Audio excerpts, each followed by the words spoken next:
Oi gente, esses daqui são os famosos Fidex Choice.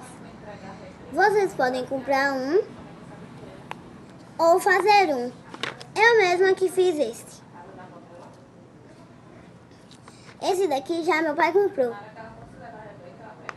Eu botei até o meu nome aqui. É porque os meus primos têm igualzinho ao meu. E os meus primos são Melissa, João, Helena e Marina. São todinhos iguais. Então eu botei meu nome mesmo. É só você dar um clack que já vai desestressar. Tem vários, cubo mágico, prato, bexiga estourando. Sim, eu acredito que não, mas sim. Aqui, olha. Com a doutora Bichinha, não sei lá como é. Aí, olha.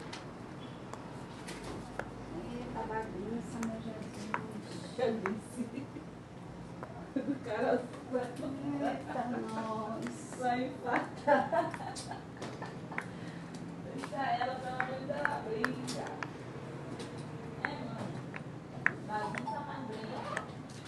Sim, tá tudo certo aqui. Precisa fazer mais algum dever? Posso botar as coisas na mochila? Grande lá, que bagunça. Já olhou tudo? Tadã! Assim que brinca com os Fidex Choice. Já conferiu tudo? Já não.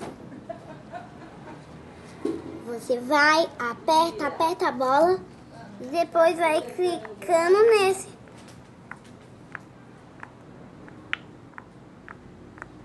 Ele vai fazer vários clacs que vai lhe divertir.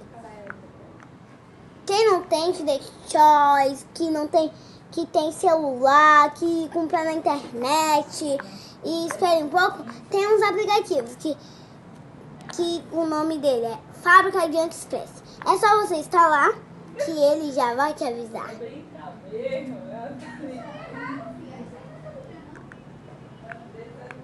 Nem vê a hora.